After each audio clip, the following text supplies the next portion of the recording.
Hello, Michaela. Thank you so much for meeting with me today.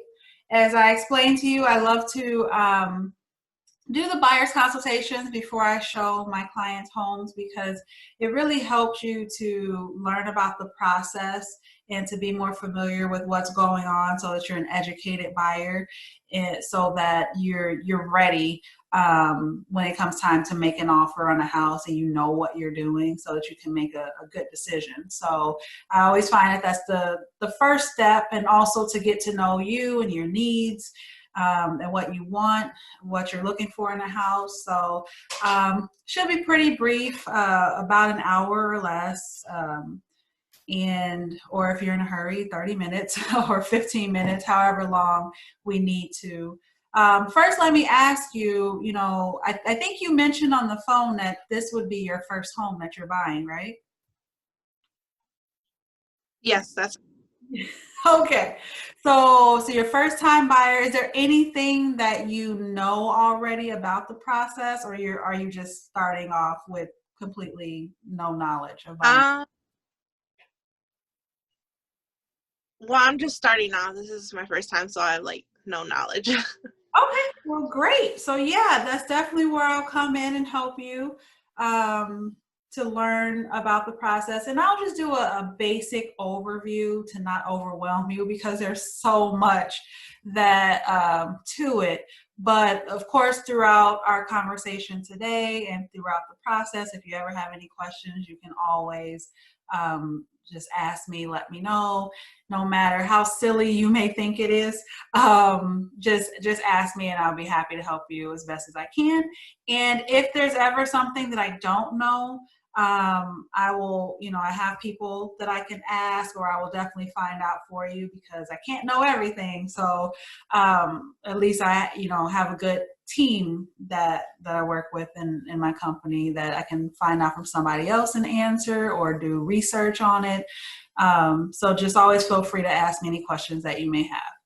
But to start off, I'm going to share my screen with you and show you some information that I like to share with all the buyers that I work with.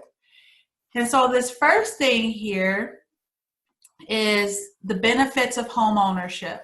So everybody has a reason why they want to own a home, especially as a first-time home buyer. I'm sure you have your own reasons. And so let me ask you, what are some reasons why you want to become a homeowner? Well, I'm moving in. Well, have to help with my grandparents. So that, and also because I feel like having a home is better, like more privacy than owning an apartment. Oh yeah, for sure. So that's definitely one of the benefits. And then the fact that you can even make the home your own. Um, like this one says right here, happiness. The feeling of owning your own home is unmatched. You can fix it up, make it your own, get a dog or plant a tree if you want.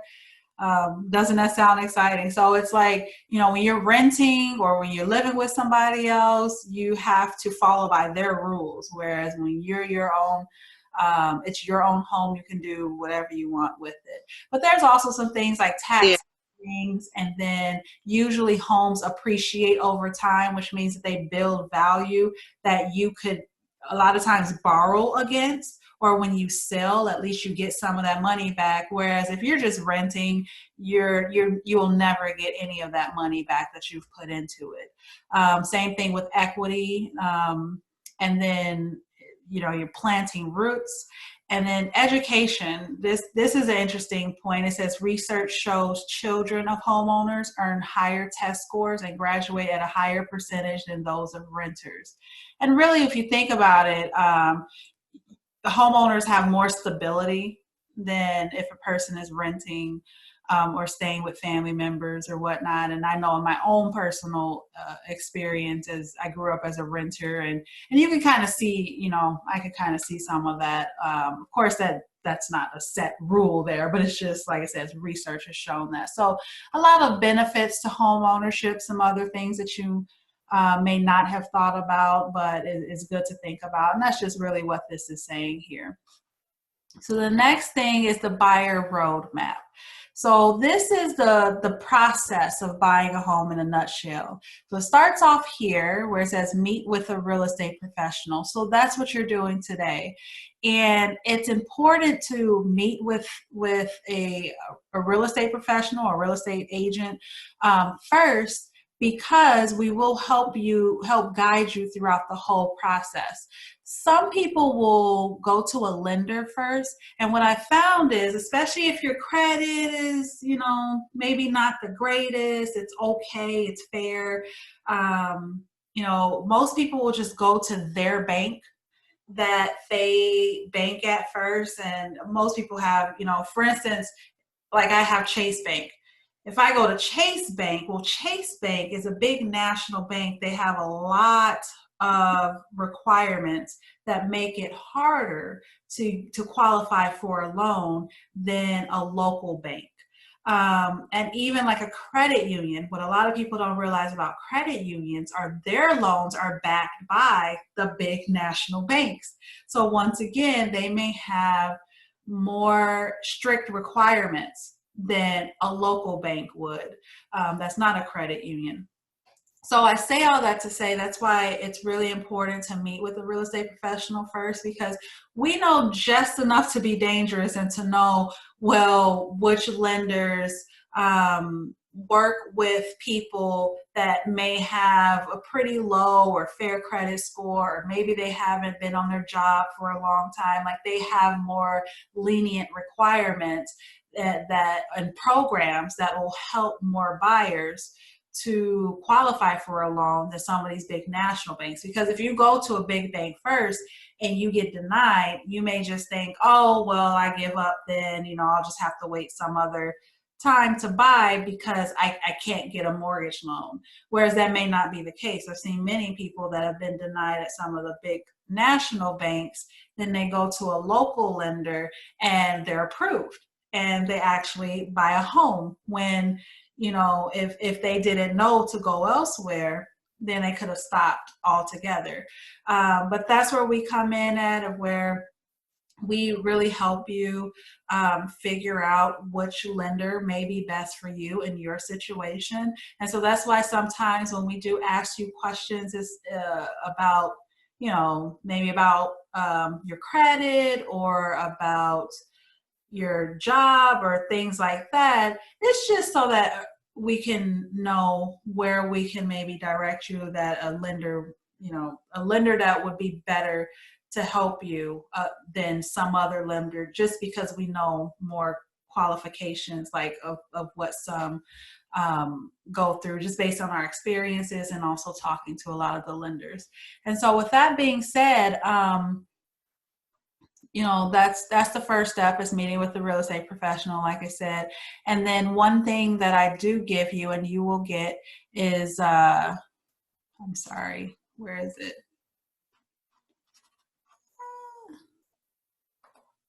Here it is.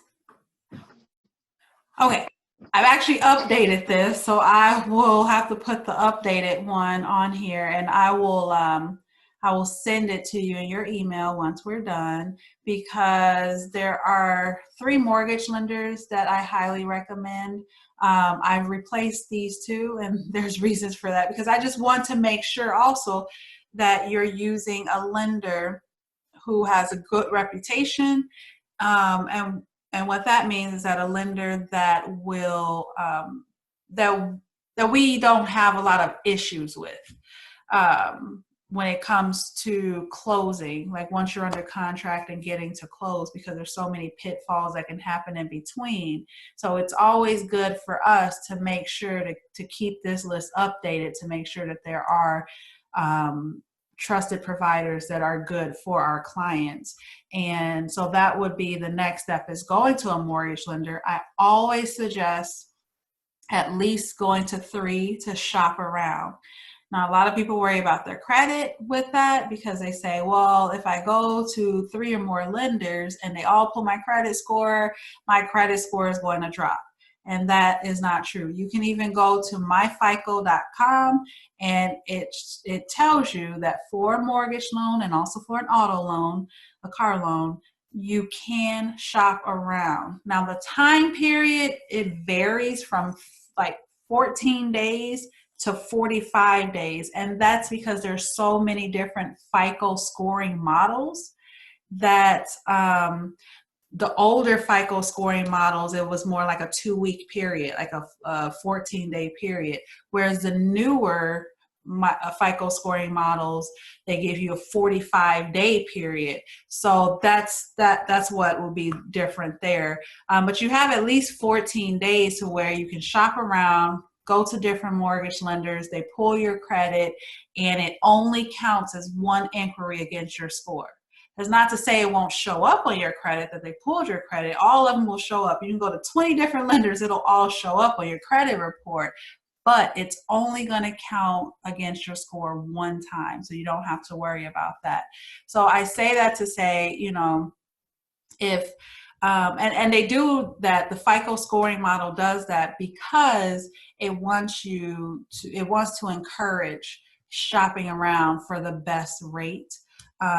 Looking at, you know, what's the interest rate and the best terms, whether conventional versus FHA, all of those things, how much down payment, if they have down payment assistance programs to help you, all of those kinds of things, and closing costs. And there's so much to it that that's why I highly encourage people to shop around and go to the various lenders to see what they have to offer you. Okay, and that is actually the next step, is getting pre-approved. So pre-approved is different from pre-qualification. So if a lender says you are pre-qualified, that just means that, so you filled out their basic application with your information, how much income you make, they'll pull your credit, and they'll say, based on the information you have provided to us, you are pre-qualified for such and such amount. But pre-approval is going a step further and them actually verifying your information. So they're going to ask you for your pay stubs, W-2s, bank statements. They may also actually do a verification of employment, where they will send a form to your job asking a lot of questions as far as how much you are paid per hour, or if your salary, your frequency of pay, if you're weekly or monthly or whatever, bi-weekly, when did you start, if it's temporary, all those kinds of things, because then now they're verifying the information that you have provided to them. And sometimes that information might not match up. And that's when, that's why it's important to get pre-approved, because you may, without knowing it, not realize that it's something that you put on the application may be different than what it says on paper. So that's why they have to verify your information. And then once you're pre-approved, that's when we can go and search for homes, because that they'll give you a pre-approval letter, or sometimes they don't give it to you directly. They'll just say you're pre-approved up to a certain amount, and you let us know, you let me know as your real estate agent, and I know what to look for, because it'll also tell me important things like if you're approved for FHA or VA. I mean, FHA, VA, or conventional, or whatever other loan program there may be, because there are different loan programs. And what's so important about that is that, for instance, FHA and VA, the house cannot have any structural problems or any issues as far as that would make the home unsafe or unlivable. And so there are a lot of homes out there that are being sold where it's unsafe. It's exposed wires or chipping paint, which may mean that it may have lead-based paint. Let's see, the roof is leaking, things like that. Even handrails missing on stairs, anything that's unsafe. FHA is going to say you can't buy this home unless that seller is going to fix this issue, and most sellers don't want to. So we have to know that coming in, because if we see a house with some issues that we know will be an issue for FHA or VA, and that's all you can get approved for, well, you can't buy that house. So there's no use in doing that. And you really won't find that out until 4 weeks after being under contract when the appraisal is done. So that's why it's important as well to get pre-approved before seeing homes. That way you'll know even what kind of home you're looking for, and also of course up to what price you can buy. So any questions about any of that so far? Nope, not so far so good. Okay, good. So then the next part is the pretty fun part, which is searching for homes. So this is when you let me know what you're looking for in a home, and I have this system called the MLS, multiple listing service, which has all of the homes that are listed with the realtors in our area. And if you tell me how many bedrooms and bathrooms, if you want a garage or basement or whatever's important to you, I put that into criteria, and I set you up to receive automatic email notifications for homes that meet your criteria, so that you get them right away. And once they hit the market, they're for sale, then hopefully we can see them right away. Because depending on how the market is, like right now, the market is what's called a seller's market, which means, and the reason is because there's low inventory. So there's not enough homes on the market and a lot of buyers. Now, at any point that can change. There are some times where it's a buyer's market, where there's a whole lot of homes for sale and not a lot of buyers looking. So when it's a buyer's market, it's in your favor. And sometimes you may even be able to get the price down and things. But when we're in a seller's market, you have to see the house right away. Sometimes it'll have multiple offers. Those multiple offers will actually drive the price up higher than what it's listed at for sale. So always keep that in mind, and that's my job, to know what market we're in and to help guide you so that you don't become frustrated, because searching for homes in the beginning can be really exciting, really fun, but after a while it may get frustrating, especially if you have seen so many homes. It seems like you've seen everything that's out there, and everything that you like is gone instantly, or you've made all these offers and they constantly get rejected because they take somebody else's offers. So my job is to make your life easier and use my experience and expertise to just help guide you throughout the transaction, so that you can then move on to the next step, which is making an offer. And what happens then is I fill out a contract for you based on the terms, how the price you want to offer, also how much earnest money. So earnest money is a deposit that you put down to let the seller know that you are a serious buyer. Now that earnest money is held by the not by the seller, but by a third party. So usually a title company or the seller's broker, like the company that is selling the house for them.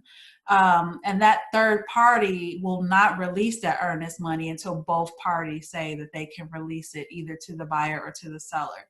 Now, you don't just lose that money. The only way you can lose it is if you just backed out of the contract for no good reason at all. So you made an offer, your contract is accepted, you're under contract, but then you see a better house that has everything that you want and a better price, it's just better for some reason for you, and you say, oh, you know what, I want to back out of that contract I'm in and I want to buy that house instead. Well, if you do that, you could lose your earnest money. The seller will then get that earnest money. But once you're under contract, and let's just say then you have a home inspection or any contingency that's within that contract, and contingency is something that needs to happen or needs to be fulfilled during the contract. So one such contingency is usually a home inspection, which I highly recommend everybody get. So once you get that home inspection, and that home inspector says, oh, there's a laundry list of problems, then you may want to go back to the seller and say, well, I need you to fix these items because I didn't know about these things, and these things are important to me. And so I want you to fix these items. And the seller just says, nope, I don't want to fix it. Okay, then if you're still within that timeline to be able to back out of the contract because of the inspection contingency, you can do so and then get your earnest money back. But let's just say everything goes fine, it goes to closing. Well, that earnest money then becomes a credit towards what you have already contributed to buying the house. So it goes towards your down payment and closing costs. So when you make an offer, and then and you have, like I said, the sell price, how much earnest money you're going to put down. Locally, it's usually for really low price properties, it's about 500 or 1,000. Kind of the higher the price, the higher it may go. So here recently, I've been seeing a lot of like 2,000 or 3,000 or even 5,000 for earnest money. So it just depends completely on you. I will say, in a tough market where you need to make really good terms, the higher your earnest money, the better, because it does show the seller that you are a serious buyer and you have more to lose. So, I mean, because what's easier to walk away from, $500 or $5,000?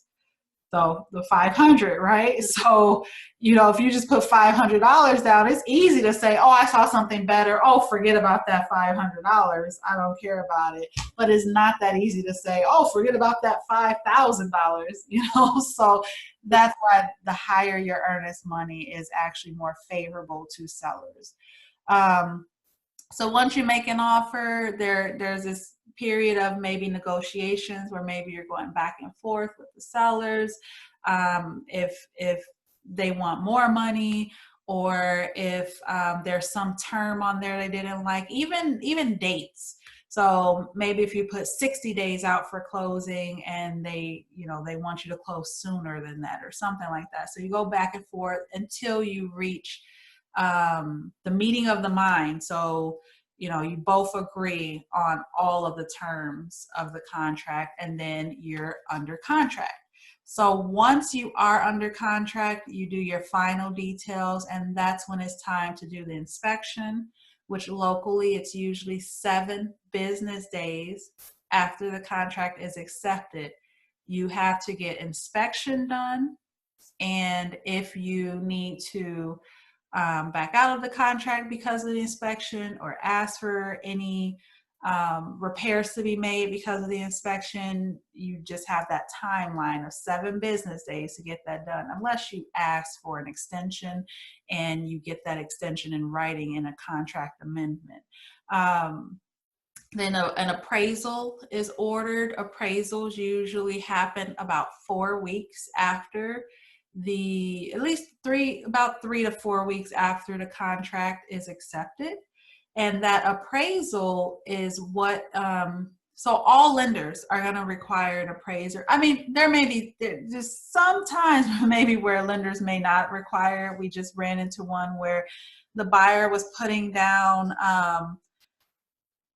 like more than half of the loan or half of the purchase price. So because they put down so much money, because they had a big chunk of money to put down, the lender didn't require an appraisal.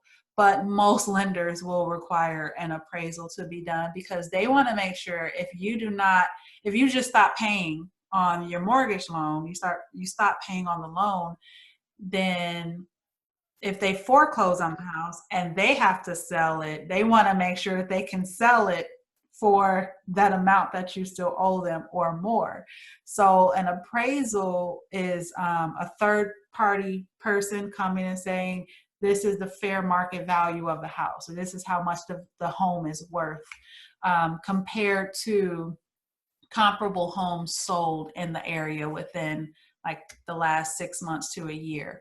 And so, like I said, that takes about 3 to 4 weeks after the contract is accepted, usually. And any other term. So sometimes there's also water inspections, or if it's well or septic inspections, things like that, where that's happening. And also, if you're getting a loan, then your lender will be asking you for updated documents, updated pay stubs, updated bank statements, all of these things, just to make sure that nothing has changed. And I do have another sheet here that says secrets for a stress-free purchase.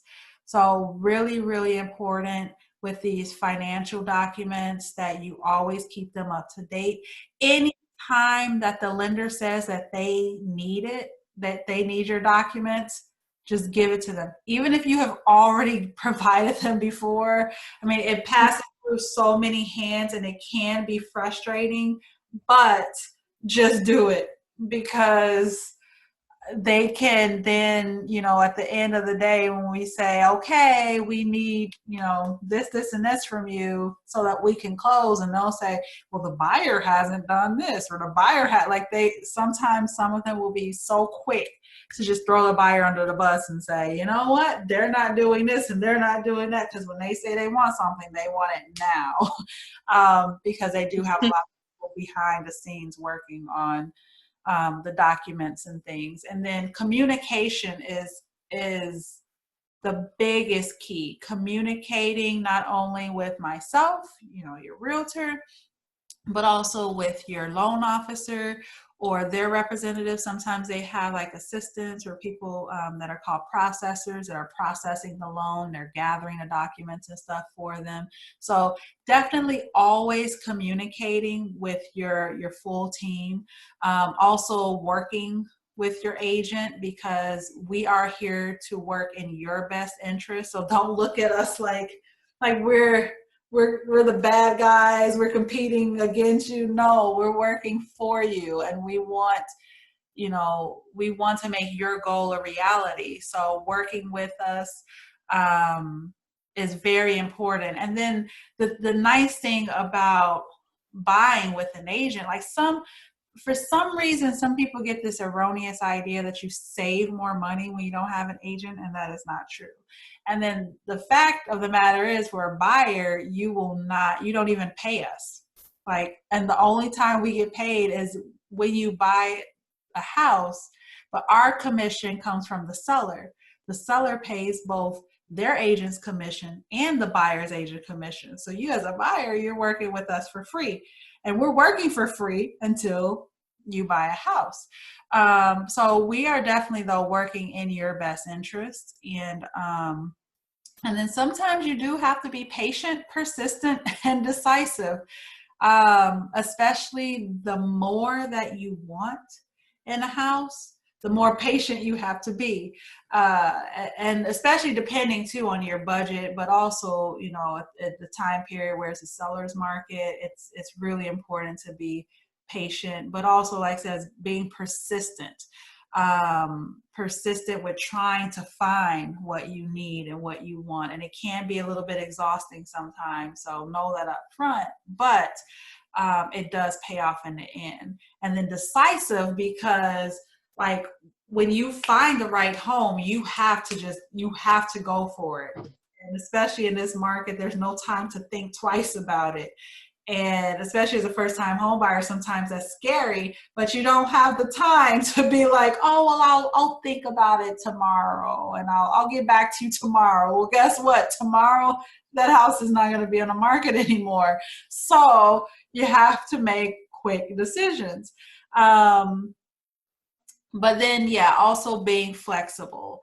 So what that's saying too is sometimes you just may have to be flexible, like with the process or with what you want and need. So it's really good to think about your bare minimum, like the bare things that you need in a house, and then also make a list of what you want. And my goal is to find you everything that you need in that house. But to then get as much wants as possible. Very rarely do people have all of their needs and wants in the house. So you may have to compromise with some things and be flexible. But so just keeping that in mind. Like I said, once you're under contract and you do these final details, from the time you have an accepted contract to close, right now it takes about 45 days when you have a loan. And that's because of all the things that need to get done in the background throughout this whole process. So it doesn't just stop once you make an offer and then after inspection. There are things that are going on behind the scenes, and then you get to closing. Like I said, it takes about 45 days, about a month and a half. And at closing here locally, it's usually at a title company. Usually the buyer and the sellers are in separate rooms or even cubicle spaces at the title company. The title agent or your loan officer will have a thick stack of documents for you to sign. Literally, it's like 200 pages of you just signing. But the nice thing, and it usually takes about an hour, hour and a half. And then, the company, the mortgage company wires the money right away to the title company. Title company cuts the checks to everybody they need to cut it to, and you get the keys, and then you can move into your house right away. So that is the general, like I said, overall process of buying a home. So any questions about any of that? No, sounds pretty good. Good. So there are some things, let's see here. So another thing that you will get, like I said, all of the stuff that I'm showing you, I will email to you. And one of these things is real estate terminology. So a lot of times when I'm speaking as your agent or your loan officer is speaking, sometimes we use these words or acronyms and you're like, what does that mean? So I find that it's very important for me to give this to you so that you can use this as a reference, and knowing what some of these things mean when we are talking to you. Like I said, like I had mentioned FHA before, so that kind of explains to you what FHA is, or even fixed rate. So what that is, and pre-approval. So very important things that I feel like, that you should know. And then once again, like I said, there's this trusted providers list. Now, these are ones that, we've had people use in the past and have had good experiences with. And so like when it comes time for inspectors, here are 3 inspectors that you could contact to try to get, schedule your inspection. And then also, now just some paperwork. Like I said earlier, as a buyer's agent, I am working for free for you, but I am required under law, plus the fact that I'm an ethical agent and an ethical person anyways, but it is my job to work for your best interest. It doesn't matter if a seller is saying they're going to pay me 1% commission or 5% commission. That's not something, and I can say this honestly, I'm not looking at that. What I'm looking at is what is going to be the best home for you. And so, and also what this is saying, and the reason why I like to bring it out is because in Illinois, we are required by law, before we start acting as your agent, we have to have it in writing. That we are your designated agent. So with that being said, I will also send you 2 things. Oops, I didn't have the other one. But there will be one that is, I'm sorry, let me pull it up, because apparently I don't have it up here. So I will be sending you an exclusive buyer agency contract. So this is a contract between My brokerage, the company I work for, which is Aspire Realty and Property Management Company, and me, which I will be the designated agent. And so then your name will be here, and then we'll start the date from today, and I should do 6 months expiration date. So this is saying for 6 months, I will be your designated agent. And then the counties that you're looking for, and then just once again my name, or sometimes I do get help from other agents, so I may put another agent's name here as well, where they could be working as your designated agent as well. And what this is saying is that I am going to treat you fairly. Anything that you tell me will be confidential. This is saying basically if within 90 days after the expiration of this contract, or after you cancel this contract and you purchase a property that I show to you, or any other agent show to you, the company, then you would agree to pay the brokerage a fee that's provided below. So that's the only time where one of the only times you're going to pay me is if, you actually bought a house that I or somebody in my company has shown you, but you didn't use us even. You used somebody else. But we showed you the house, so we're what's called the procurement. Okay. So then you would actually pay our commission. And then right here, this is saying that I just put 3% of the sale price is what my commission would be, but I'm seeking that commission on your behalf from the listing sponsoring broker, the seller, or any other third party that the buyer directs. So this is what's saying that I'm seeking that commission from somebody else, not from you. But like I said, the only time is when. Now, let's see. So yeah, but this I'll have you sign, and I will sign as well. And like I said, this is also saying I'm not going to discriminate against you for any protective classes or anybody, and won't discriminate against anybody at all. And that we're just going to be. I'm just going to be your real estate professional. I'm not an attorney. I'm not a tax advisor, a survey, a structural engineer, a home inspector, environmental consultant, architect, contractor, or any professional service provider. And you understand that. And that's another thing that I'm going to have you sign, is saying that I recommend, if you ever need any legal advice, you would have to speak to an attorney. If you ever need any tax advice, you need to speak to a tax advisor. If you have any questions about anything in the home, as far as that would need an inspection done, well, that's what a licensed home inspector is for. If you want to find out where the property lines are, you need to get a surveyor. And any other environmental professional, like for lead-based paint or radon, asbestos, toxic mold.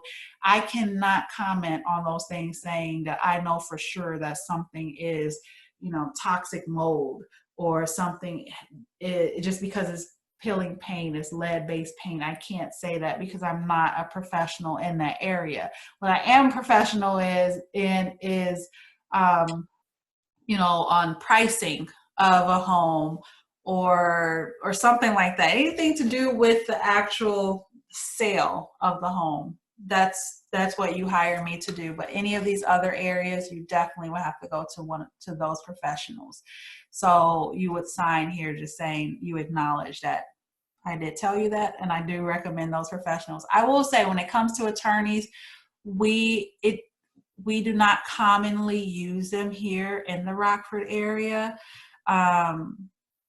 But that's not to say you don't need one. If you ever want to change, say, any wording in our contract, I can't do that legally. I can only fill in blanks on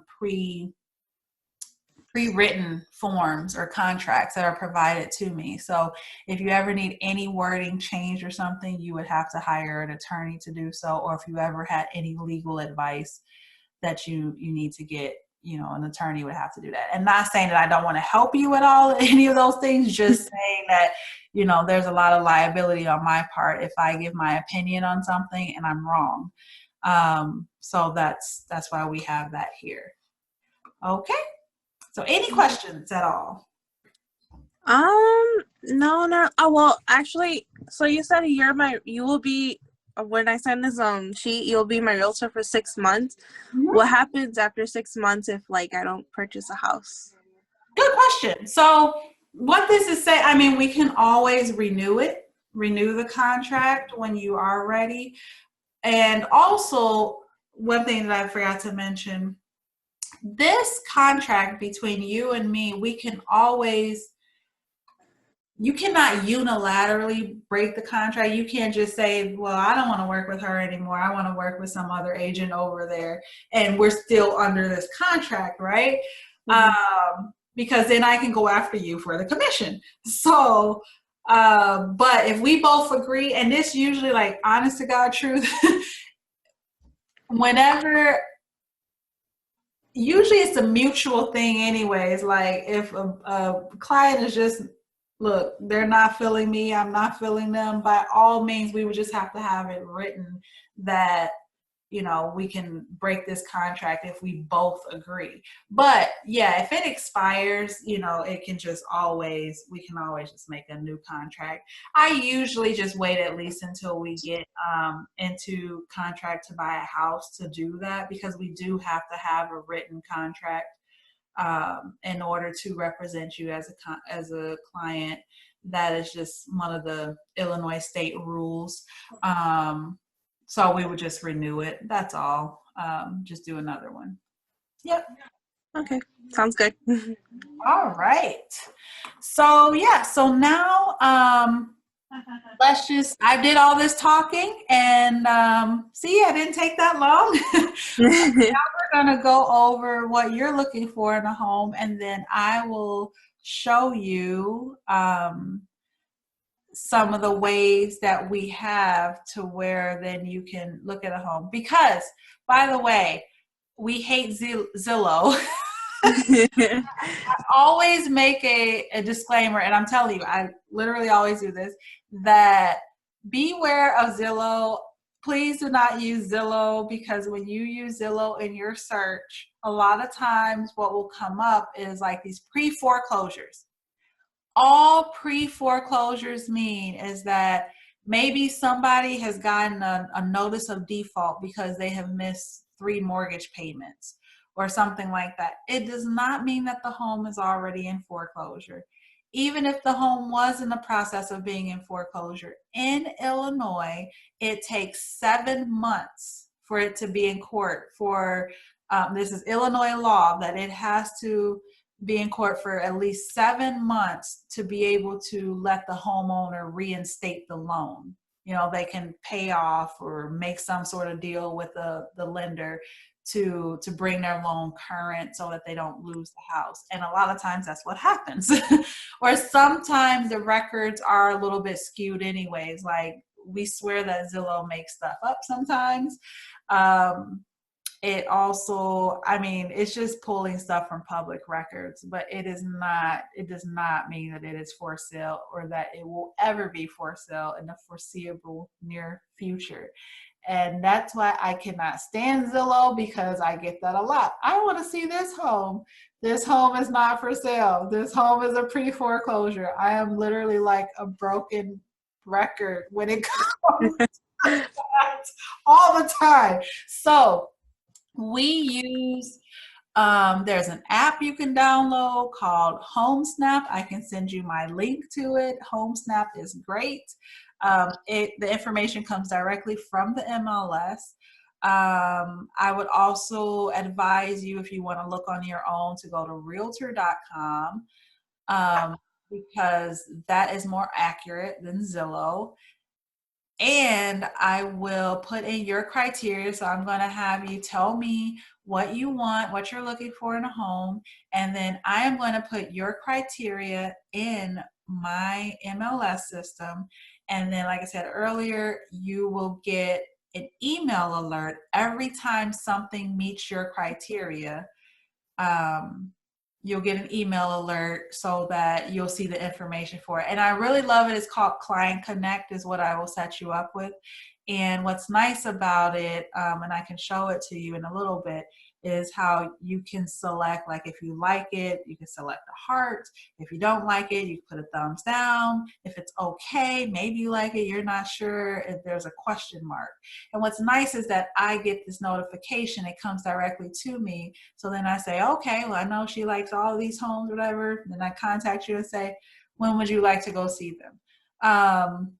And then it makes my life easier too, because it puts it in my MLS for me in a nice little folder kind of thing. And then I'm able to schedule it much easier and smoother that way. So yeah, so that's what we're going to do right now.